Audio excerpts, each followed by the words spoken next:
Hi student. GIT का online class में आप लोग का स्वागत है। और आज की क्लास में हम लोग सीखने वाले हैं, समझने वाले हैं टाइप्स ऑफ डीलर के बारे में कि डीलर्स के कितने टाइप्स होते हैं। तो ध्यान दो सभी लोग, आज का हमारा मेन टॉपिक क्या है? Types of dealer. ठीक है।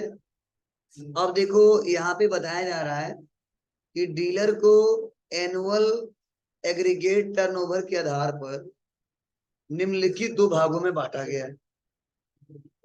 मतलब कल हमने जो बताया था कि टर्नओवर क्या होता है, उसके आधार पे अगर वो लोग जीएसटी में रजिस्ट्रेशन कराने आते हैं, ठीक है, उसके लिए लाइबल है, तो उनके लिए दो रास्ता है। मतलब अगर हमारे यहाँ कोई पढ़ने आता है तो हमारे यहाँ दो ही कोर्स चलता है, एक डीसीए एक एडीसी। या तो डीसीए में एडमिशन कराएगा या तो एडीसी में एडमिशन कराएगा। वैसे ही गवर्नमेंट कहता है कि जब जीएसटी में रजिस्ट्रेशन करने के लिए लाइबल होगे, इसके दो रास्ते हैं, या तो रेगुलर डीलर में जाओगे या तो आप कंपोजिशन डीलर में जाओगे। मतलब कितने टाइप से हैं? दो टाइप। लेकिन कब रेगुलर में, कब कंपोजिशन में, दोनों में अंतर क्या है, वो हम एक एक करके जानेंगे। तो चलिए हम समझा रहे हैं, समझिएगा इसको। हाँ, नोट्स खुला हो तो एक दो जगह सुधार कर लीजिए। कहाँ करना है खोलिए पहले तो हम बताएं।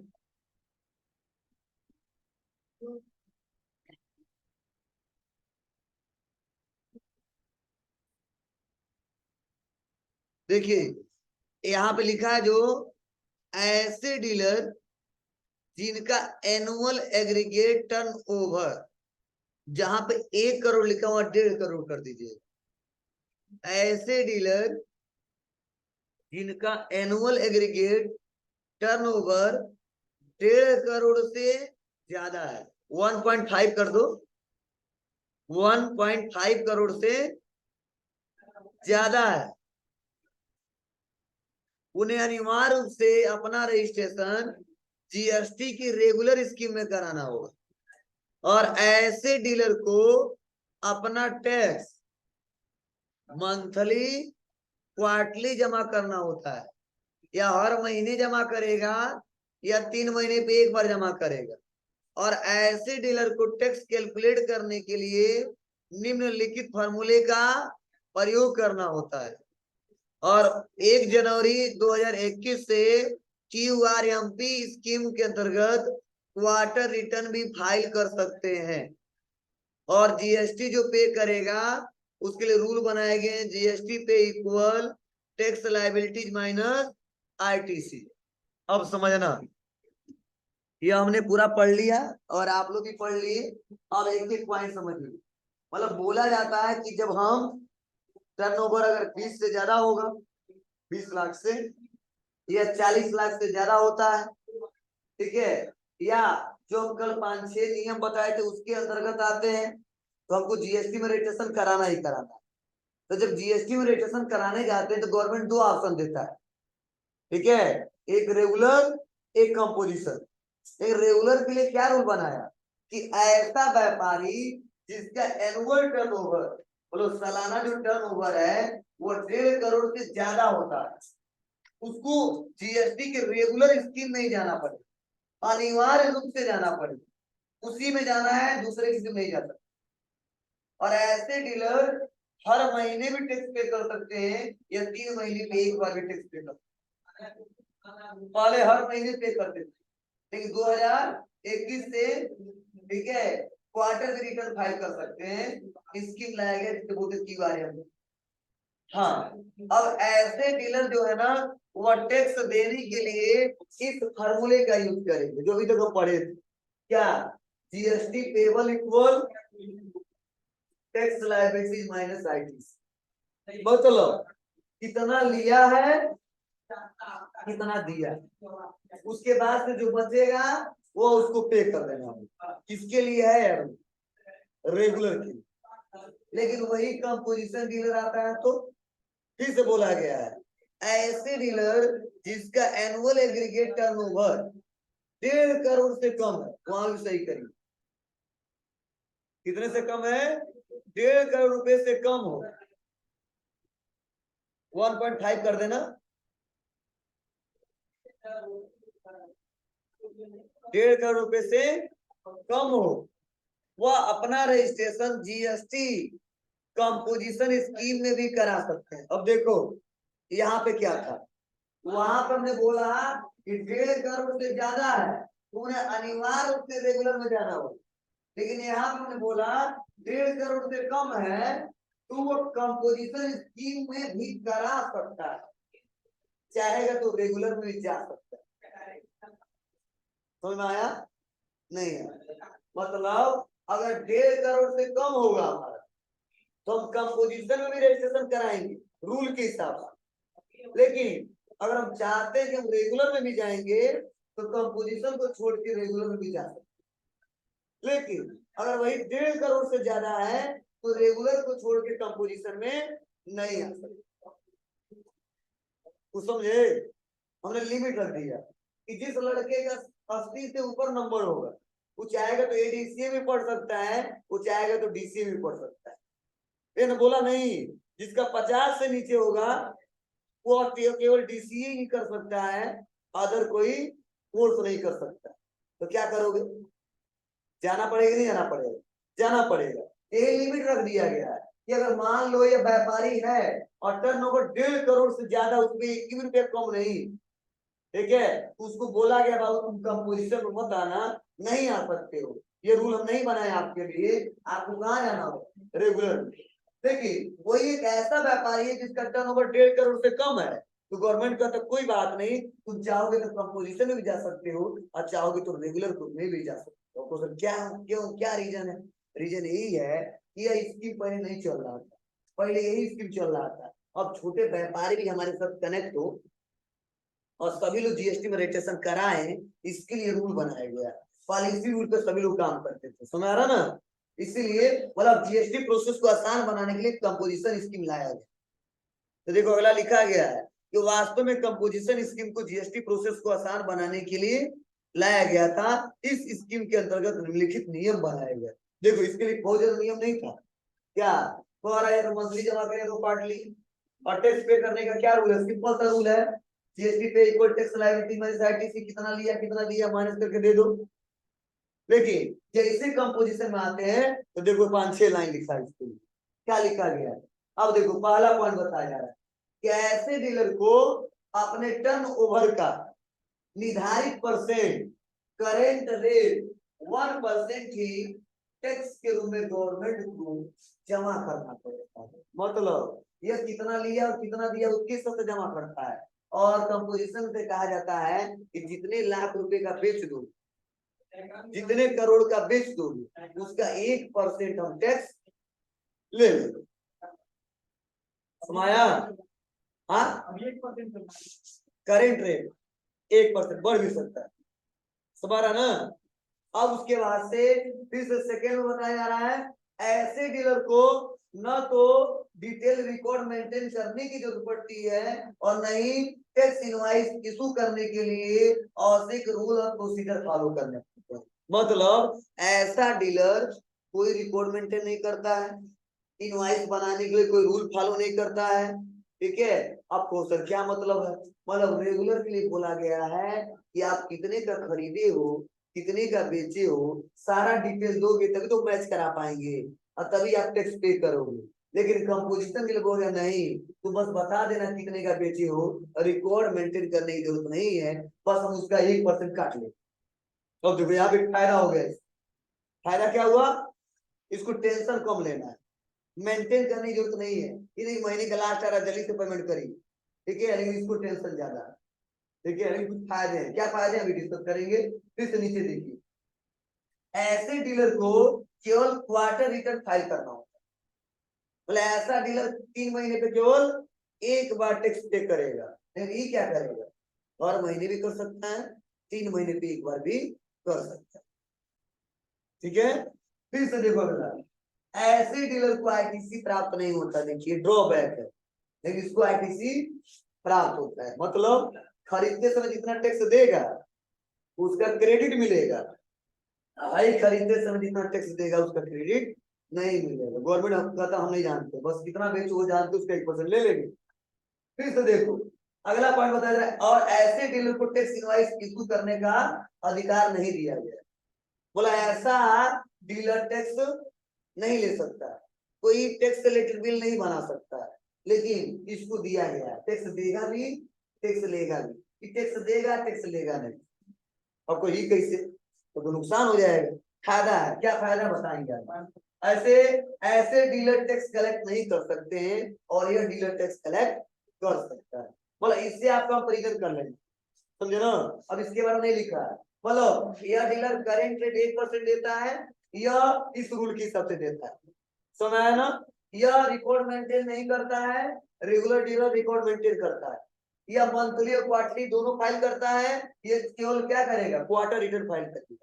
ये टैक्स इनवॉइस नहीं इशू कर सकता है, यह वाला इशू कर सकता है। ये टैक्स कलेक्ट नहीं कर सकता है, ये टैक्स कलेक्ट कर सकता है। इसको आईटीसी नहीं मिलेगा, इसको आईटीसी मिलेगा। समाया।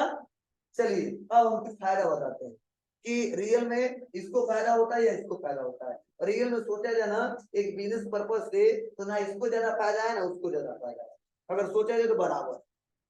अब तो क्यों, क्योंकि ये जो बड़ा व्यापारी है ना, या रिकॉर्ड मेंटेन करने के लिए एक कंप्यूटर रखेगा। क्या रखेगा, एक कंप्यूटर, और उसको चलाने के लिए एक कंप्यूटर ऑपरेटर भी रखेगा। उसको देना टाइम नहीं है, चलाएगा, ठीक है। तो वो जब कंप्यूटर ऑपरेटर रखेगा, आप लोग सीख के जाओगे, कहोगे सैलरी कितना देंगे, तब हम काम करेंगे, सैलरी अच्छी होनी चाहिए। बोले काम आया नो आया, ठीक है। मतलब सबसे पहला यही पूछा जाता है। मतलब अगर बहुत ही खराब को रखा होगा, बहुत फ्रेशर होगा, तो स्टार्टिंग में 7-8 तो देते ही देते, इससे कम तो किसी को नहीं मिलेगा। जो फ्रेशर होगा, ठीक है, कहीं काम नहीं किया, अगर कंप्यूटर पे काम कर रहा है तो इतना समझो 7 से वो भी मिलेगा, कम नहीं मिलेगा। 7 से ज्वाइनिंग हो जाएगा, हम लोग करा सकते हैं अगर अच्छे से पढ़ा लिखा है तो। हाँ कहीं काम नहीं किया कोई दिक्कत नहीं, हाँ जो क्वेश्चन पूछे जाए वो बता दे, इतना उसको आता है तो 7 से ऊपर ही लग जाता है आराम से लोकल में, उससे कम नहीं होता है, ठीक है। अब ध्यान दो, तो अगर मान लो 7,000 या 8,000 10,000 देता है, तो साल में लगभग 1,20,000 देगा ना, 10,000 देता है तो साल में जो 1,20,000 देगा, कहीं कंपोजिशन डीलर 1 भी रुपया नहीं देगा।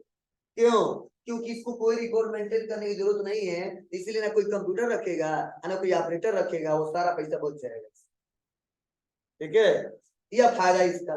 लेकिन दिक्कत है क्या, इसको आईटीसी मिलेगा और इसको आईटीसी नहीं मिलेगा। फिर भी सोचा जाए तो दोनों का बैलेंस थोड़ा सा अंतर होता है, लेकिन ये किसके लिए लाया गया है, कि ऐसे व्यापारी के लिए लाया गया जिसकी क्षमता नहीं है उतनी, ये कंप्यूटर ऑपरेटर को रख सके, एक कंप्यूटर रख सके और चाहता है व्यापार को चलाना, इसके लिए कंपोजिशन सबसे अच्छा है। लेकिन मेरे पास इतनी क्षमता है, मैं ऑपरेटर भी रख सकता हूँ, बढ़िया से चला भी सकता हूँ, तो किसके लिए क्या अच्छा है, रेगुलर अच्छा है। मतलब यूं कह लो, छोटे व्यापारी जो जाए वो कंपोजिशन में जाए, जो बड़े व्यापारी जाए वो रेगुलर में जाए, ठीक है। हाँ यह चाहता कि नहीं मेरे पास इतनी कैपेसिटी है कि सर सारा काम हम कंप्यूटर के माध्यम से करेंगे, एक ऑपरेटर भी रख सकते हैं, कोई दिक्कत नहीं है, कंपोजिशन से रेगुलर में भी जा सकते, बस यही है। रेगुलर में जाएगा तो ये रूल फॉलो करने पड़ेंगे, कंपोजिशन में आएगा तो ये रूल फॉलो करेंगे। चलो आपको ये तो व्यापारी के बीच है कि किसको क्या फायदा क्या नुकसान, आपको सर आम जनता को क्या फायदा है इससे, जो सामान खरीदेगा इनसे, या तो कंपोजिशन से खरीदेगा या तो रेगुलर से खरीदेगा, या तो जीएसटी में जो रजिस्ट्रेशन नहीं करा उससे खरीदेगा। बोलो तो देखो, हम चाहे कंपोजिशन वाले से खरीदे चाहे रेगुलर वाले से खरीदे, हमको उतना ही पैसा टैक्स देना है जितना हम रेगुलर को देते हैं, जितना हम कंपोजिशन को देते हैं। जितने में इससे खरीदेंगे उतने ही में इससे खरीदेंगे। हाँ यह हो सकता है वो सामान वो 20 रुपए बेच रहा है और ये सामान 18 में बेच रहा है, तो टैक्स कम ज्यादा हो सकता है। लेकिन वही सामान रेगुलर वाला 50 में बेच रहा है और कंपोजिशन वाला भी 50 में बेच रहा है, तो एक आम यूजर को कोई नुकसान नहीं है। अभी नहीं जाकर पूछेगा कि बाबू तुम कंपोजिशन डीलर हो रेगुलर डीलर हो, कंपोजिशन में तुमसे नहीं खरीदेंगे, रेगुलर में तुमसे खरीदेंगे, नहीं टैक्स तो हम लोग दोनों को बराबर ही देंगे, ठीक है। अगर सेम रेट पे वो सामान बेच रहा है तो, लेकिन हम वही सामान बेच रहे हैं 100 रुपए में, कोई बेच रहा है 150 में, तो दिक्कत होगी ना। हाँ सस्ते वाले के पास जाएंगे। देखिए सेम रेट हो तो एक आम कंज्यूमर को कोई नुकसान नहीं है। नुकसान किनके बीच है? इन दोनों के बीच है। और गवर्नमेंट चाहता है कि सभी लोग हमसे कनेक्ट हो जाएं और हम जान सके कि भारत में कितने ऐसे व्यापारी हैं जिनका टर्नओवर यह है या व्यापार सिस्टमेटिक तरीके से करते हैं और टैक्स सिस्टमेटिक तरीके से जमा करेंगे। इसलिए रूल बनाया गया। हम आपको क्यों पढ़ा रहे हैं? इसलिए पढ़ा रहे हैं कि आप कहीं काम करने जाओगे तो पूछा जाएगा कि बाबू रेगुलर क्या होता है, कंपोजिशन क्या होता है, ठीक है। और हम रेगुलर में रजिस्ट्रेशन कराएं तो कैसे टैक्स पे करेंगे, और कंपोजिशन में कराएं तो कैसे टैक्स पे करेंगे, वो आप ही को करना है। आपको पैसा देगा, सैलरी देगा, तो आपको दिमाग लगा इस क्वेश्चन को सॉल्व करना पड़ेगा। और वही सॉल्व नहीं करोगे दिक्कत हो जाएगी, ठीक है। इसलिए हम पढ़ा रहे हैं आप, ठीक है। एक आम कंज्यूमर को पढ़ने की जरूरत नहीं है। आप काम कर रहे हो, आपको पढ़ने की जरूरत है। जो व्यापारी वो भी नहीं पढ़ता है कुछ, इसीलिए तुमको रखा है। तो सब जानता तो क्या तुमको रखता है, ठीक है। ध्यान दीजिएगा, क्लियर है सबको यहाँ तक? चलो, अगर इससे भी विश्वास नहीं हो तो हम इसका एक एग्जांपल रखे हैं। क्या हेडिंग रखा हमने? Comparison between composition dealer and regular dealer. एक एग्जांपल के साथ समझते हैं इसको, अब तब और बेटर तरीके से आपको समझ में आएगा। ध्यान देना थोड़ा सा, यहाँ भी सुधार कर लीजिएगा, नोट्स खोल के रखिए, ठीक है। 2-3 जगह गलत है यहाँ पे भी। चलो, बोला गया कि यह कंपोजिशन डीलर है, मान लो मिस्टर यस के, और एक रेगुलर डीलर है, मान लो मिस्टर पीके, ठीक है। मतलब इन्होंने कंपोजिशन में रजिस्ट्रेशन कराया है और इन्होंने रेगुलर में। अब समझना, यहाँ पे जो 2500 लिखा है ना, गलती से लिख दिया गया, यहाँ पे 25,000 है,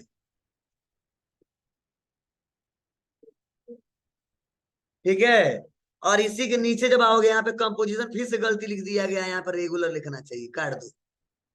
कंपोजिशन जो डीलर लिखा है ना, कंपोजिशन जगह रेगुलर कर दो। कौन वाला? राइट साइड में, ये मत काट देना, इधर वाला, इस साइड राइट साइड वाला, बस। अब कहीं गलती नहीं है।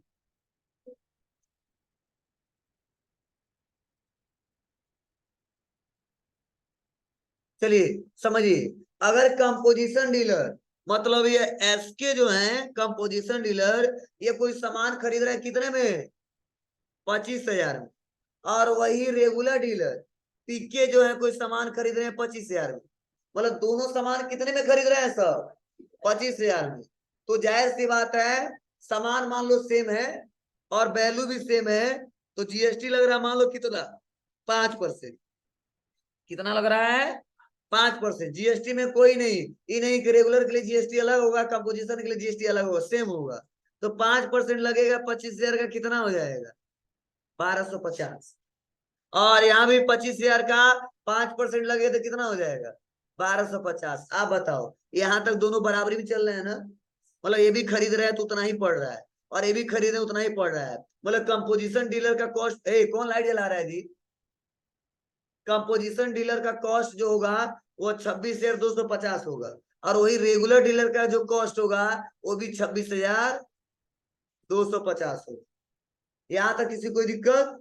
चलिए, अब थोड़ा सा अंतर कहाँ पड़ता है, यहाँ से चौथे नंबर से।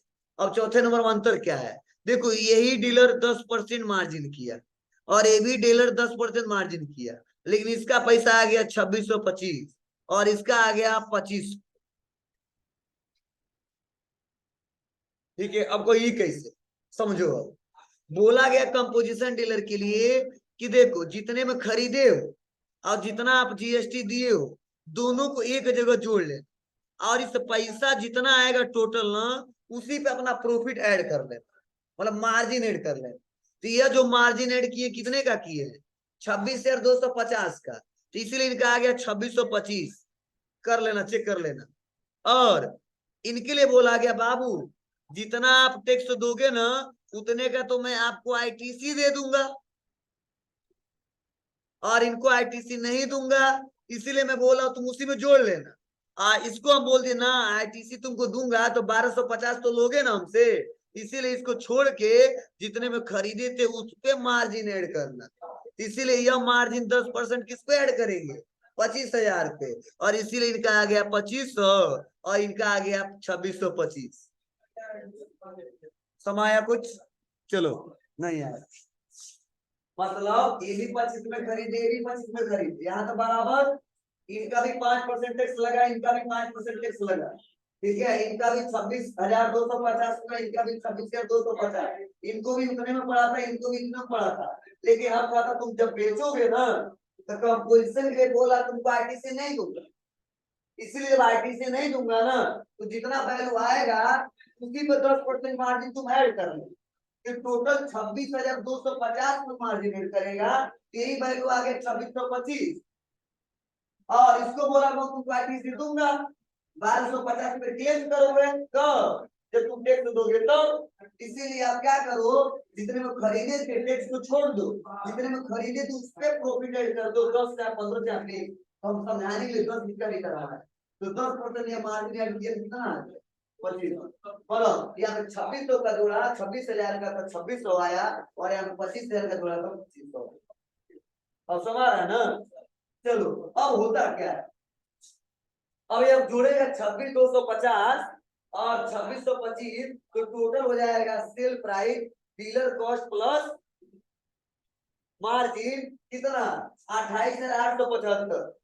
लेकिन अब देखो, अब ये जब बेचने जाएगा कौन, रेगुलर, तो सेल प्राइस का होगा परचेज प्लस मार्जिन, जोड़ेगा क्या 25,000 अब 2500, ठीक है, कितना हो जाएगा 27,500। अब बताओ, यही बेच रहा है तो बेच रहा है 28,875, और जब ये बेच रहा है तो बेच रहा है 27,500। अब यही अंतर आ गया, अंतर यहाँ से चेंज हो रहा है। अब देखो नीचे जब आओगे तो क्या होगा, जब नीचे आप आओगे ना तो बोला गया है कि कंपोजिशन डीलर टैक्स चार्ज नहीं कर सकते हैं।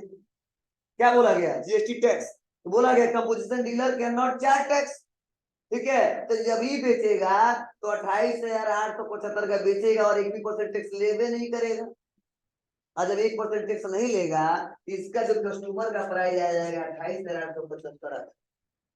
और समझना, लेकिन जब यह बेचेगा तो कितने का बेचेगा 27,500, लेकिन इसके लिए कर तुम टैक्स अरे यार तुम दोगे भी और लोगे, ठीक है। तो देखो इसने क्या किया, किस लिया कितना परसेंट 5%, तो टोटल क्या 27,500, और जब इस पे टैक्स जोड़ना 5% तो आ जाएगा 1,375। और समझना, अब 1,375 और 27,500 जोड़ोगे ना तो फिर से कस्टमर प्राइस हो जाएगा 28,875। मतलब चाहे हम इनसे खरीदे चाहे इनसे खरीदे, दोनों का रेट क्या हो जाएगा बराबर, मतलब मार्जिन भी सेम रख रहे हैं और खरीदी भी है सेम रेट पे। तो समझ जाओ हम दोनों में से किसी से खरीदेंगे तो हमको उतना ही मिलेगा। हाँ दिक्कत कहाँ पे होगी, यह मार्जिन कर रहा है 10%, ये कर रहा है 15, ये कर रहा है 15, ये कर रहा है 20, तो पैसा ज्यादा होगा ही होगा, अलग बात है, व्यापार के ऊपर है कैसे लोग कर रहे हैं। अब देखो अभी कैसे टैक्स पे करेंगे जी, रेगुलर डीलर अभी पढ़ाया हूँ क्या, tax table equal tax liability minus ITC, कितना लिया 1,375, कितना दिया 1,250, क्लेम करेगा ना तो कितना आ गया 125। अब देखो यह टैक्स कितना पे कर रहा है इस पे 125, लेकिन अब इसको सुनो, ये क्या करेगा 28,875 रुपए का टैक्सेबल 1% देगा, तो जब इसका 1% निकालोगे ना 289 आ जाएगा। बोलो 288 दशमलव कुछ आएगा, तुमने लिख दिया 289, समझे ना। अब आप बताइए या इसी पे 289 दे रहा है और या इसी पे 125 दे रहा है। आपको सर सबसे अच्छा तो रेगुलर वाला है, कंपोजिशन वाला नहीं है, ठीक है। मतलब इस एग्जांपल के साथ आपको समझ में आ रहा है कि क्या है, यह वाला फायदे में और यह वाला थोड़ा नुकसान में, लेकिन मेरे हिसाब से यह वाला फायदे में और यह वाला नुकसान।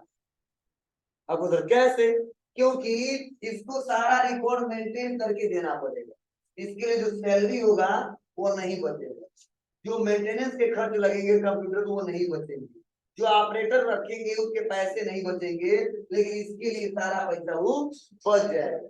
तो अंतर थोड़ा सा पड़ रहा है लेकिन फायदा इसको ज्यादा होगा, तुम्हारा ना जी।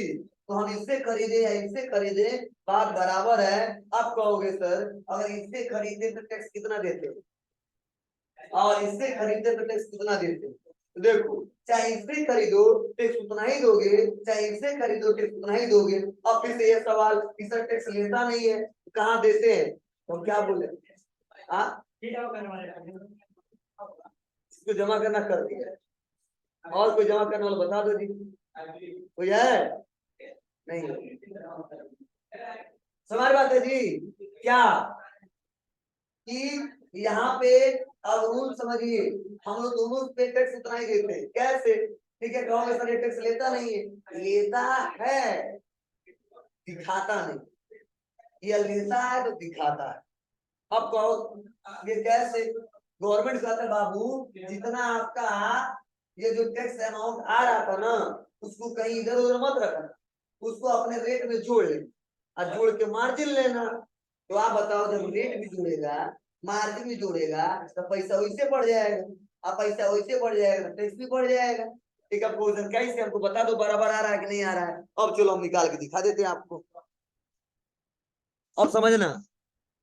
यहाँ पे ये कितना दिया था, 1250, अब देख लो 1250, और 1250 रुपए छोड़ दिया था क्या, नहीं छोड़ा था, या इसी में मार्जिन एड कर लिया था, तो ये पैसा कितना आ गया था 2625, और इसका कितना आ गया था, अब बताओ, ये उसी पे मार्जिन एड कर लिया था टैक्स पे, तो 2625 आ गया था, और ये छोड़ के किया था तो 2500 आ गया था। तो आप बताओ इन दोनों में अंतर कितने का हो गया, 125 का,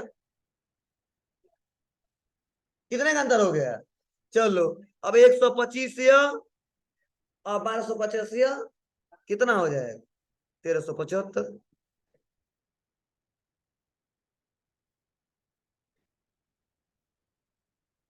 अरे यार, एक बार यहाँ जोड़ लिया, बोलो, रेट में, और एक बार जब मार्जिन एड किया तो पैसा बढ़ गया, तो 125 यहाँ जोड़ लिया, तो 1250 और 125 कितना हो गया, 1375, और यह कितना लिया था 1375। आप बताओ, इससे भी खरीद उतना ही ले लिया, और इससे भी खरीदे इतना ही ले लिया। हाँ, गवर्नमेंट जाता ही कैसे लिया है, और हाँ उनको तो उतना ही पड़ेगा, उतना ही हमको टैक्स पे करना पड़ेगा।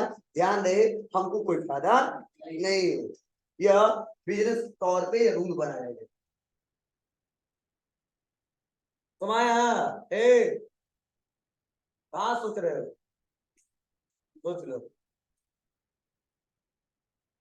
यहाँ पे किसी को दिक्कत, चलिए अब अगला जो टॉपिक है वो अगले दिन पढ़ेंगे, हो गया बहुत,